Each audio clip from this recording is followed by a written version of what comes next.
الف لام میم، اہل روم مغلوب ہو گئے نزدیک کے ملک میں، اور وہ مغلوب ہونے کے بعد عنقریب غالب آ جائیں گے چند ہی سال میں۔ پہلے بھی اور بعد میں بھی اللہ ہی کا حکم ہے، اور اس روز مومن خوش ہو جائیں گے، یعنی اللہ کی مدد سے وہ جسے چاہتا ہے مدد دیتا ہے، اور وہی تو غالب ہے، بڑا مہربان ہے۔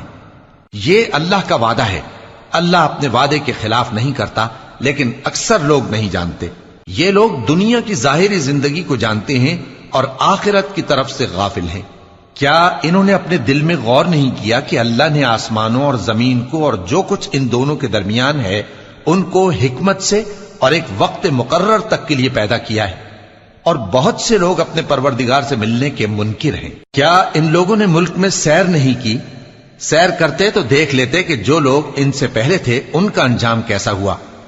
وہ ان سے زور و قوت میں کہیں زیادہ تھے، اور انہوں نے زمین کو جوتا اور اس کو اس سے زیادہ آباد کیا تھا جو انہوں نے آباد کیا، اور ان کے پاس ان کے پیغمبر نشانیاں لے کر آتے رہے، تو اللہ ایسا نہ تھا کہ ان پر ظلم کرتا، بلکہ وہی اپنے آپ پر ظلم کرتے تھے۔ پھر جن لوگوں نے برائی کی ان کا انجام بھی برا ہوا، اس لیے کہ وہ اللہ کی آیتوں کو جھٹلاتے اور ان کی ہنسی اڑاتے رہے تھے۔ اللہ ہی خلقت کو پہلی بار پیدا کرتا ہے، پھر وہی اس کو دوبارہ پیدا کرے گا، پھر تم اسی کی طرف لوٹ کر جاؤ گے۔ اور جس دن قیامت برپا ہوگی گناہگار نا امید ہو جائیں گے، اور ان کے بنائے ہوئے شریکوں میں سے کوئی ان کا سفارشی نہ ہوگا، اور وہ اپنے شریکوں سے منکر ہو جائیں گے۔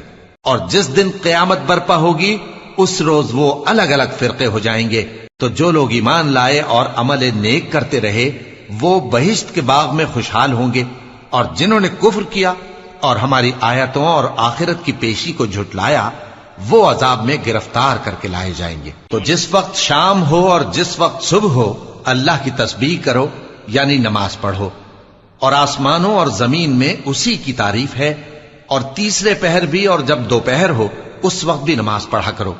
وہی زندہ کو مردے سے نکالتا ہے اور وہی مردے کو زندہ سے نکالتا ہے، اور وہی زمین کو اس کے مرنے کے بعد زندہ کرتا ہے، اور اسی طرح تم دوبارہ زمین میں سے نکالے جاؤ گے۔